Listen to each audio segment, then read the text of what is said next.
तो बच्चों स्वागत है इस तीसरी क्लास में मेटल और नॉन मेटल की। थोड़ा सा टॉपिक और बचा है जिसमें हम मिनरल ओर और मेटलर्जी ये टॉपिक बचा है, इसको कवर करेंगे। इसमें वैसे वीडियो पहले से रिकॉर्डेड है, अब सेम रिकॉर्डेड क्लास आपको देखने को मिलेगी। मिनरल और मेटलर्जी पढ़ते हैं। मिनरल क्या होते हैं, ओर क्या होते हैं और मेटलर्जी क्या होती है। देखो कॉन्सेप्ट मैप फिर मैंने बनाया है, अभी इसको ढंग से पढ़ते हैं। मिनरल्स क्या हैं और ओर क्या है और मेटलर्जी क्या है, ये सब ढंग से पढ़ते हैं। तो मिनरल क्या है? Mineral naturally occurring inorganic substance है जो कि अर्थ की सरफेस पे पाया जाएगा। अब ये इनऑर्गेनिक क्या है? इनऑर्गेनिक बेसिकली वो हैं जो प्लांट्स और एनिमल्स से नहीं बने हैं, ठीक है। प्लांट्स और एनिमल्स से ना बने हुए सब्सटेंसेस को हम इनऑर्गेनिक सब्सटेंसेस बोलते हैं, ठीक है। अब मिनरल्स किसी के भी हो सकते हैं, देखो गोल्ड सिल्वर एल्यूमिनियम इनके भी मिनरल्स हो सकते हैं, ठीक है। अब और की बात करें, और का मतलब ये है कम पैसा खर्च करके हम एक से ज्यादा मिनरल्स को या मेटल्स को एक्सट्रैक्ट करें, ठीक है, और उससे पैसा कम खर्च हो उसमें, तो हम उसे और बोल। देखो सभी मिनरल्स और नहीं हो सकते, और सिर्फ वही है जिसमें कम खर्च करके हम उसमें से प्योर मेटल्स को एक्सट्रैक्ट कर पाए, बट सभी मिनरल और नहीं होते हैं, ठीक है। सभी और मिनरल हो सकते हैं बट सभी मिनरल और नहीं हो सकते हैं, ओके। नेक्स्ट एग्जाम्पल अगर बात करें तो एल्यूमिनियम का और है बॉक्साइट, आयरन का और है हेमेटाइट, ठीक है। ये क्वेश्चन बनते हैं ऐसे करके, ऑप्शंस आते हैं कि आयरन का और क्या है, एल्यूमिनियम का और क्या है, तो इन्हें जरूर लर्न कर लेना। जितने भी ब्लैक पार्ट लिखे हुए हैं ये लर्न जरूर करने हैं, ठीक है, इन्हें याद रखना है। ऐसे करके कंपेटिटिव एग्जाम्स में भी इनके क्वेश्चन आ जाते हैं। मेटलर्जी वही प्रोसेस है, एक सीक्वेंस ऑफ प्रोसेस है जो कि यूज की जाती है मेटल को के एक्सट्रैक्शन में प्योर फॉर्म में फ्रॉम इट्स ओर में से अगर हम निकालते हैं प्योर मेटल को एक्सट्रैक्ट करते हैं, वो जो प्रोसेस है उसे हम मेटलर्जी बोलते हैं, ठीक है। तो मेटलर्जी पूरी प्रोसेस है, मतलब सिर्फ ये नहीं है कि ओर को निकालना है फिर उसको हम अलग से प्रोसेस कर रहे हैं, केमिकल प्रोसेस कर रहे हैं। ये पूरी प्रोसेस है, मतलब जर्नी जहाँ से डिगिंग की प्रोसेस, हमने एक फावड़ा या हथौड़ा मारा था, वहां से लेकर प्योर मेटल तक, जब तक प्योर मेटल प्राप्त नहीं हो जाता तब तक हम इस प्रोसेस को मेटलर्जी बोलेंगे, ठीक है। अगर हम स्टेप्स बोलें कौन कौन सी स्टेप्स इस मेटलर्जी में यूज होती हैं, तो सबसे पहले कंसंट्रेशन ऑफ ओर को चेक किया जाता है। तो ओर को जब निकाला जाता है तो काफी ज्यादा इम्प्योरिटीज उसमें होती है, और इस इम्प्योरिटीज को खत्म करने के लिए हम एक प्रोसेस का यूज करते हैं और फिर इम्प्योरिटीज को हम निकाल देते हैं। तो कंसंट्रेशन ऑफ ओर ये एक फर्स्ट प्रोसेस है, ठीक है। रिडक्शन की अगर हम बात करें तो ये वो प्रोसेस है, कंस्ट्रक्शन कंसंट्रेशन के बाद में रिडक्शन की प्रोसेस की जाती है। अभी क्या किया जाता है, मेटल ओर में से मेटल को निकाला जाता है, मतलब सेपरेट किया जाता है, तो इसे बोलते हैं हम रिडक्शन, ठीक है। Refining of metal third process है, थर्ड प्रोसेस में होता है जब हमने पूरा इसको सेपरेट कर लिया है फिर भी इसमें कोई ना कोई छोटी मोटी इम्प्योरिटीज रह गई होंगी, तो हम अब इसका प्यूरिफिकेशन कर लेते हैं, ठीक है। एग्जाम्पल अगर आप देखोगे तो यहाँ पे प्योर एल्यूमिनियम निकाला जाता है बॉक्साइट में से, तो वही सारी प्रोसेसेस हैं मेटलर्जी की और यही प्रोसेस फॉलो की जाती है। यहाँ पे कुछ क्वेश्चन हैं और यहाँ पे अब यूजेस दिए गए हैं मेटल और नॉन मेटल के। लास्ट टॉपिक है ये, जल्दी से कवर करते हैं, क्लास एंड करते हैं। अच्छे से इनके यूज पढ़ लेते हैं हम। जैसे ज्वेलरी बनाने में मेटल का यूज, बिकॉज जानते हो एक अच्छी सी प्रॉपर्टी है कि मेटल बहुत ज्यादा साइन मारता है और लीस रिएक्टिव भी है। जैसे गोल्ड है, प्लेटिनम है, सिल्वर है, लीस रिएक्टिव है, साइन भी अच्छी कर रहा है।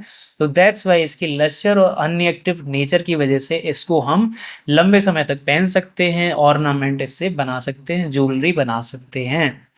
नेक्स्ट कंस्ट्रक्शन और मशीनरी में देखो आयरन से स्टील बनती है, अलॉय भी बनती है, तो ये काफी ज्यादा मजबूत होता है जिसकी वजह से ब्रिजेस, रेलवे लाइंस और कंस्ट्रक्टिंग शिप्स भी बनते हैं, ठीक है। रेलवे लाइंस में भी स्टील का यूज होता है, कंस्ट्रक्टिंग शिप में भी स्टील का यूज होता है, ब्रिजेस में भी स्टील का यूज होता है। हमारे घर पे जो टीएमटी सरिया पड़ता है वो भी स्टील है, तो उसका भी यूज घर बनाना में भी होता है। मशीनरी में, ऑटोमोबाइल्स में, ट्रेन्स में, इवन एरोप्लेन में भी मेटल का यूज होता है। वैसे एरोप्लेन में जो मेटल का यूज होता है वो हल्के वाले मेटल का, यानी एल्यूमिनियम से बने हुए अलॉय का यूज होता है, ठीक है। अभी के टाइम पे देखते हो कि ट्रेनों में खूब ज़्यादा स्टील का, स्टेनलेस स्टील का यूज हो रहा है। स्टेनलेस स्टील का यूज वहाँ पे भी हो रहा है। हमारे घर घर पे बर्तन जो हैं वहाँ पे भी स्टेनलेस स्टील का यूज हो रहा है। स्टेनलेस स्टील अलॉय है, आयरन का ही अलॉय है। जैसे आयरन का अलॉय स्टील है, वैसे ही स्टेनलेस स्टील भी है। आयरन का अलॉय जो स्टील है उसमें सिर्फ कार्बन को ऐड किया है, जो स्टेनलेस स्टील है उसमें 2-3 चीज़ों को ऐड करके अलॉय बनाया गया है। इसमें ये होता है कि ये रस्ट नहीं लगती है, इस पे बहुत जल्दी जंग नहीं लगती है स्टेनलेस स्टील पे, बट ये टूट जल्दी जाते हैं। मतलब देखा होगा घर पे आपने कि अगर कोई ग्लास है, अगर ऊपर से गिरा या काफ़ी दिनों बाद अगर वो चटक गया तो पूरा टूट जाएगा फिर, है ना। ऐसे करके स्टेनलेस स्टील है, तो इसमें हालांकि काफ़ी ज़्यादा ड्यूरेबल होता है स्टील के कंपैरिजन में, बट टूटता जल्दी है। और केमिकली प्रोसेस करने में भी इशू होता है। अगर इन्हें आप जोड़ना चाहो किसी जैसे दो स्टेनलेस स्टील को जोड़ोगे तो टफ, मतलब चैलेंजिंग है काफ़ी, इतनी आसानी से जोड़ नहीं सकते हो। इलेक्ट्रिकल वायरिंग में मेटल्स का यूज़ होता है, जैसे कॉपर और एल्यूमिनियम का, बिकॉज ये थोड़े एक्सपेंसिव नहीं है उतने, इजीली अवेलेबल हो जाते हैं, अच्छे कंडक्टर हैं। तो एल्यूमिनियम का घर के बाहर और कॉपर का घर के अंदर, ठीक है। डक्टिलिटी इनकी प्रॉपर्टी है, तो डक्टिलिटी का मतलब ही है इसको खींच खांच के लंबे तारों में बदला जा सकता है। क्योंकि कुकिंग यूटेंसिल्स में मैंने बता ही दिया, हाई मेल्टिंग पॉइंट होता है जिसकी वजह से, और ये इवनली जो हीट को है डिस्ट्रीब्यूट करते हैं, जिसकी वजह से आपका खाना बहुत अच्छे से पक जाता है। थर्मोमीटर में जैसे मर्क्यूरी है, मर्क्यूरी रूम टेम्परेचर पर कैसी होती है, लिक्विड स्टेट में पाई जाती है, दैट्स वाई इसे क्लिनिकल थर्मोमीटर में इसका यूज किया जाता है। वैसे दो मेटल और हैं जो लिक्विड स्टेट में, मतलब वैसे तो सॉलिड में ही पाए जाते हैं, बट उसको जैसे आप हाथ पे रखते हो तो वो लिक्विड स्टेट में कन्वर्ट हो जाते हैं। बिकॉज आपको पता है हाथ का जो रूम टेम्परेचर से ज़्यादा हमारे हाथ का टेम्परेचर होता है, बॉडी टेम्परेचर। उन दोनों मेटल का नाम मैं अभी आपको बताता हूँ। गैलियम है, गैलियम एक ऐसा मेटल है, वैसे तो ये रूम टेम्परेचर पे कैसा होगा, ये सॉलिड फॉर्म में होगा। और जैसे ही आप इसको हाथ पे रखोगे तो थोड़ी देर बाद ये हाथ पे पिघल जाएगा। देखो जैसे इसने हाथ पे यहाँ पे लिया हुआ है, ये देखो यहाँ पे एक और फोटो देखो, तो एक गैलियम होता है और एक और होता है, गैलियम की ही तरह होता है, एक और होता है सीजियम। सीजियम है 28 डिग्री सेंटीग्रेड इसका टेम्परेचर, और गैलियम का अभी मैंने आपको बताया था 29। तो गैलियम और सीजियम दो ऐसे मेटल हैं, ठीक है। रूम टेम्परेचर पे तो नहीं कहते हो कि ये सॉलिड स्टेट में पाए जाते हैं, बट वैसे अगर आप इनको हाथ पे रखोगे तो होगा ये कि वैसे तो ये सॉलिड दिखेंगे, लेकिन हाथ पे रखते ही ये पिघल के कुछ ऐसे आपको दिखेंगे, ठीक है। तो ये भी एक फैक्ट था जो यहाँ पे इंक्लूड नहीं है, बट मैं आपको बता रहा हूँ, ठीक है। बुक्स में भी नहीं मिलेगा। गैलियम और सीजियम ये भी लिक्विड में चेंज हो जाते हैं, जनरली सिंपली लिक्विड में चेंज हो जाते हैं, ठीक है। थर्मोमीटर में मर्करी बता दिया मैंने, क्लिनिकल थर्मोमीटर में मर्क्यूरी यूज होता है। रीज़न ये मर्करी उसके किंक में यूज होगा बहुत जल्दी।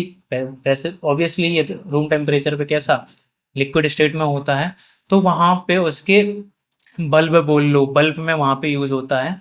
तो आपको ये भी प्रॉपर्टी पता है कि जब भी हम किसी मेटल को हीट करते हैं वो एक्सपेंड करता है। तो मेटल को अगर आप हीट करते हो तो एक्सपेंड करता है, ठीक है, एक्सपेंड करता है। तो वहाँ पे जो क्लिनिकल थर्मोमीटर है, क्लिनिकल थर्मोमीटर में शायद मैंने पिछले वाले, हाँ, पार्ट 1 में ये मैंने एक्सप्लेन किया हुआ है। तो अगर इस इन्फॉर्मेशन को अगर आप डिटेल में पढ़ना है तो पार्ट 1 आप देख लो जाके, अच्छे से एक्सप्लेन मैंने इसको किया है। बायोलॉजिकल रोल्स जैसे मैंने वहाँ पे बताया था आपको, जैसे आयरन है, आयरन को हम हीमोग्लोबिन का कंपोनेंट मानते हैं। मायोग्लोबिन और हीमोग्लोबिन, कहते हैं ना आयरन की कमी है, आयरन ले लो, आयरन ले लो, जिससे आपको अनीमिया नहीं होगा। आयरन की कमी से अनीमिया हो जाता है, हीमोग्लोबिन कम हो जाती है, बेसिकली आरबीसी कम हो जाते हैं, ठीक है। वो प्रोटीन्स जो ऑक्सीजन को कैरी करके रखते हैं, हीमोग्लोबिन, आयरन, तो वो ऑक्सीजन को कैरी कर नहीं पाते हैं, जिससे आपको एनीमिया हो जाता है। एनीमिया हो जाता है, आपकी सांस फूलने लगती है, जीना नहीं चढ़ पाते हो, भाग नहीं पाते हो।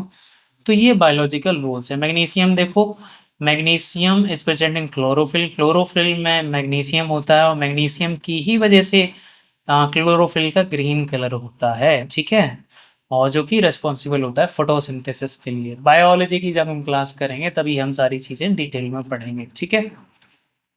नॉन मेटल के यूजेस हमने अभी अभी पढ़े थे और डिटेल में पढ़ लेते हैं। नॉन मेटल देखो, एक बहुत खतरनाक नॉन मेटल है जो कि है ऑक्सीजन। ऑक्सीजन का इतना बड़ा रोल है हमारे लिविंग होने में, मतलब हम लाइव हैं तो ऑक्सीजन की वजह से हैं। देखो वहां पे था कि नॉन मेटल का यूज ब्रीदिंग में होता है, तो रेस्पिरेशन में इसका यूज होता है। एंटीसेप्टिक बनाने में देखो आयोडीन का खूब यूज होता है, ठीक है। और यहाँ पे डिसइंफेक्शन, क्लोरीन का यूज होता है डिसइंफेक्शन करने में, ठीक है। क्लोरीन को यूज किया जाता है वाटर को ट्रीट करने में, वाटर को प्यूरिफाई करने में, ठीक है। स्विमिंग पूल में भी इसका यूज होता है, ड्रिंकिंग वाटर में भी।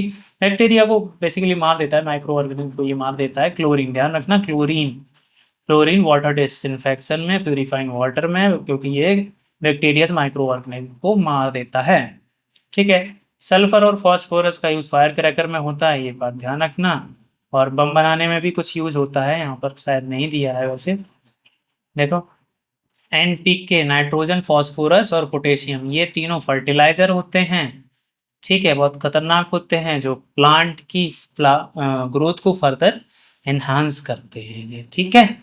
फास्फोरस यूज होती है मैच स्टिक में, बढ़िया से ये जल जाती है, आपको पता ही है। पेंसिल लेड और ल्यूब्रिकेंट्स, देखो ग्रेफाइट यूज होता है किस में, कार्बन का आइसोटोप है, तो ये लेड में, पेंसिल लेड में यूज होता है।